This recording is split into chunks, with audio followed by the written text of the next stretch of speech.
चेहरा बघ त्याचा कसा तो आहे. पण काळ पाहिला मी जवळजवळ मला हे बेटा या लेवलला वाटलं. मला नाही वाटत मी हे प्रोफेशन चूज केलंय. मला वाटतं या प्रोफेशननी मला चूज हो. केलंय. कारण लोकांचं मनोरंजन कर बाबा तू, असं काहीतरी त्या एका सिच्युएशननी ठरवलं असेल. त्यामुळे मी हे काम करण्याचा प्रयत्न करतो. जोपर्यंत करत राहीन तोपर्यंत करणारच आहे. माझ्यापेक्षा खूप चांगले कलाकार, तंत्रज्ञ ही लोकं एका संधीची वाट बघत असतात. माझ्यासारख्या कलाकाराला ती संधी मिळते. म्हणजे मी तरी ब्लेस्ड आहे. म्हटलं ना मी याला इथे पाया पडतो आणि मी थँक हा. म्हणतो तो दिवस. मी एक फिल्म करत होतो एकदा भूताचा. मी आणि मकरंद सर पुण्याच्या एका ठिकाणी. तर तिकडे काही बायका आल्या. तो व्हिडिओ पण आहे माझ्याकडे मी लावला पण होता. त्या दुपारचे ते कार्यक्रम बघतात. तेवढं बरं वाटतं धिंगाणा, धिंगाणा. मला असं वाटतं तृप्ती किंवा माझी बहीण ह्या दोघी जर आल्या, तर त्या निदान धिंगाणा घालतील इथं. नमस्कार मंडळी, मी नेहा प्रभू तुम्हा सगळ्यांचं मनापासून स्वागत करते मीडिया टॉक मराठीवर. आता होऊ दे धिंगाणा सीझन 5 आला आणि सिद्धू दादा माझ्या सोबत आहे. कसा आहे दादा? अरे एकदम धिंगाणेबाज आहे मी. सध्या मी भांडणांवर नाव कोरणार वाटतोय पण ठीक आहे. सही काम चाललंय त्याचं एकदम. सगळ्यांना ऑटोग्राफ देतोय. बरं, 5वा सीझन येतोय. आम्ही सगळे पत्रकार पहिल्यांदा खेळतोय या भागामध्ये. सो तुला कसं वाटलं आम्हा सगळ्यांसोबत खेळ खेळून, आम्हाला खेळायला लावून? अरे कमाल वाटलं. म्हणजे मला तेच काय सांगशील आणि कसं वाटतं ह्याच्या पलीकडे जाऊन तुम्ही जरा हे गाणं आहे, ते गाणं आहे, ते गाणं आहे अशा पद्धतीने तुम्ही होतात. मला खूप बरं वाटलं. कारण असा एक विरंगुळ हवाच असतो यार. कारण एखादा इंटरव्ह्यू करायच्या अगोदरची तयारी तुमची आणि काय काय प्रश्न विचारायचे आहेत, कुठले कुठले विचारायचे आहेत. बरं एखादा म्हणजे आता मी स्टार आला तर मग लगेच मला मॅनेजर बोलणार की हे प्रश्न नको विचारू, मग ते नका, हे होणार. त्या सगळ्या झोन मध्ये जाऊन सुद्धा तुम्हाला तुमचा इंटरव्ह्यू कसा बेस्ट होईल, तर तुम्ही तुमचं काम कसं बेस्ट कराल त्याच्या गडबडीत असता.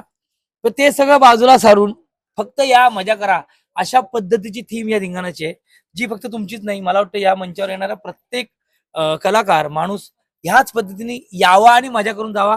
याच्यासाठी स्टार प्रवाह, फ्रेम्स, सतीश राजवाडे सर, श्री सुमेध, त्यानंतर चिन्मय, निखिल आणि आमच्या संगीत संपूर्ण टीमने हा एक आमच्या धिंगाणाच्या टीमने असा एक घाट घातलाय जिथे या आणि मजा करा. आणि असं तर बेटावर आहे त्यामुळे आणखी गंमत आली. बरं, या बेटावरती आम्ही तर मजा केलेली आहे, पण आम्हाला कळलं की एआय मधला प्रोमो आलाय, सगळ्यात वेगळा काहीतरी. आणि आता एआय म्हणजे आता नवीन नवीन सगळं. पण तू तो पण काळ पाहिला असेल जेव्हा ही सगळी टेक्नॉलॉजी नव्हती किंवा काय, तर तेव्हा सगळं म्हणजे चेहरा बघ त्याचा कसा तो आहे. पण काळ पाहिला मी जवळजवळ मला हे बेटा या लेवलला वाटलं. नाही माझ्या कारकिर्दीला 25 वर्ष झालीत. हो. 25 वर्ष झालीत पण मी म्हणजे मी फिल्मवरची फिल्म आणि डिजिटल फिल्म असा प्रवास पाहिलाय. हम्म. पण आपण तर आता सगळेच लहान मुलं होत गो सगळे. आत्ता आत्ता कुठे हळूहळू गोष्टी बदलत चालल्यात, अप्रिशिएट होत चालल्यात. सो बरं वाटतंय मला. म्हणजे तो पण काळ हा पण काळ म्हणण्यापेक्षा ते परिवर्तन होत होतं आणि ते परिवर्तन मी त्या परिवर्तनाचा भाग होत होतो याचा आनंद आहे. पण त्याचा नॉस्टॅल्जिया पण छान असतो ना. आता सगळं छान छान टेक्नो सेवे, पण तेव्हा पण फार एक वेगळी मजा होती. प्रत्येक जमान्याची एक वेगळी मजा असते, तशी ती एक छान मजा झालेली आहे मला वाटतं. म्हणजे कसं आहे आता तेव्हा एक चॅनल होतं, मग 2 आले, मग 4 आले. हो. त्यानंतर मला असं वाटतं की एवढे 13-13 एपिसोडचेच मालिका बनायच्या. आता तो हजार-हजार एपिसोड बनतात. मला असं की ही जी मायबाप रसिक प्रेक्षकांनी मागणी केली मनोरंजनाची, म्हणून तर एवढ्या मालिका असतील, एवढ्या वाहिन्या असतील, एवढ्या कलाकार आहेत, जे तुमच्या मनोरंजनासाठी दिवस-रात्र झटत असतात. सो मला छान वाटतंय आणि आपण मला नेहमी वाटतं की मला नाही वाटत मी हे प्रोफेशन चूज केलंय. मला वाटतं या प्रोफेशननी मला चूज हो. केलंय. कारण लोकांचं मनोरंजन कर बाबा तू, असं काहीतरी त्या एका सिच्युएशननी ठरवलं असेल. त्यामुळे मी हे काम करण्याचा प्रयत्न करतो. जोपर्यंत करत राहीन तोपर्यंत करणारच आहे. बरं, पहिलं पर्व संपतं, मग दुसरं येतं, असं करत 5वा सीझन आलेला आहे हो फायनली. यार. तर जेव्हा एक पर्व संपून दुसरा पर्व सुरू होण्याच्या मधला जो काळ असतो, तू किती मिस करतोस धिंगाणाला? अगं मी मिस करत नाही. उलट लोक मला सांगत असतात, "काय कधी येणार?" म्हणजे मी एका फिल्म फेस्टिव्हलला गोव्याला गेलो होतो. ते गोव्याची ती सगळी लोकं बघतो धिंगाणा, बघतो. मला असं वाटतं की हे या कार्यक्रमाचं यश आहे. मी एक फिल्म करत होतो एकदा भूताचा. मी आणि मकरंद सर पुण्याच्या एका ठिकाणी. तर तिकडे काही बायका आल्या.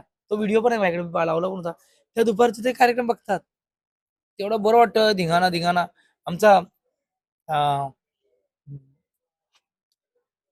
विनल देशमुख जो आमचा गायक आहे, त्याचा पोरगा आहे लहान. तर तो धिंगा काका बोलतो मला, धिंगा काका.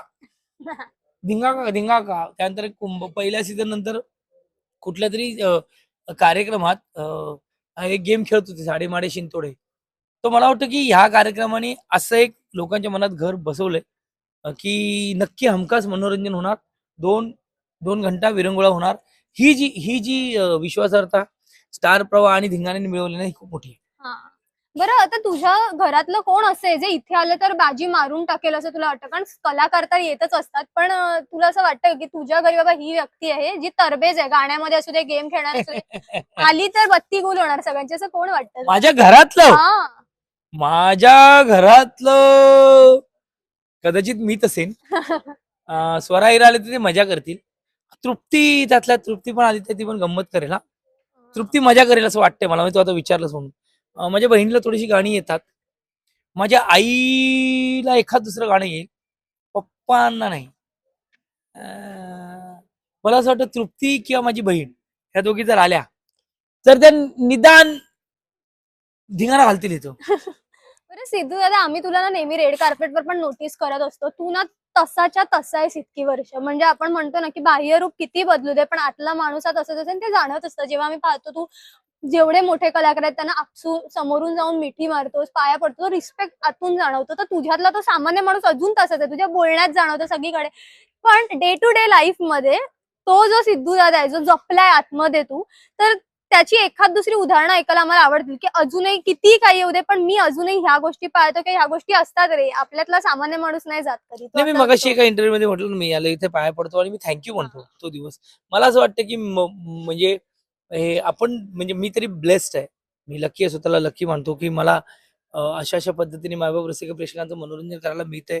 वेगळ्या माध्यमातून मला त्यांचं मनोरंजन करायला मिळतंय. तर ही एक्साइटमेंट, ही ग्रेटफुल असणं एखाद्या गोष्टीबद्दल खरंच यार. कारण माझा दादा नेहमी म्हणतो की माझ्यापेक्षा खूप चांगले कलाकार,